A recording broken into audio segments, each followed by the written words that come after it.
Hello বন্ধুরা, ভিডিওটা মন দিয়ে দেখেন, ধান্দাবাজি কত কত। আই হাই রে, মানি ব্যাগে কত যে টাকা আছে, একটা কাজ করি ওরা 100 টাকা দিয়া দিই দেখেন, আর বাকি টাকা আমি মেরা দিই।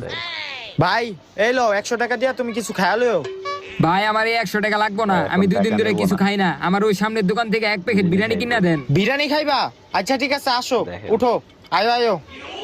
আর কেমন বলত বানায় আলাই। এই যে বিরিয়ানির দোকান, আসো ভিতরে ভিডিওটা আসো। না দেখলে বুঝবেন না। ভাই এক প্যাকেট বিরিয়ানি দিয়েন তো, পার্সেল। এক প্যাকেট বিরিয়ানি লাগবো, ওই এক প্যাকেট বিরিয়ানি দাও তো। দেখেন লয়ে এই লো গেল ভাই বিরিয়ানি, তুমি এই বিরিয়ানিটা খাইও যাও। আচ্ছা ভাই, অবশ্যই সবার কাছে ভালো লাগবে। ভাই কয় টাকা হইছে? ভাই 200 টাকা হইছে। 200 টাকা হইছে, দাঁড়ান দিতাছি। এই লোন 1000 টাকা দিলাম, এটা ভাঙ্গায় দেন। চাল টাকা তো লাগায় কিভাবে? মানুষ লোভের কারণে 200 হেই মিয়া, এই টাকা লাগায় দিই না। নকল, আমারে কি মগা পাইছেন? নকল?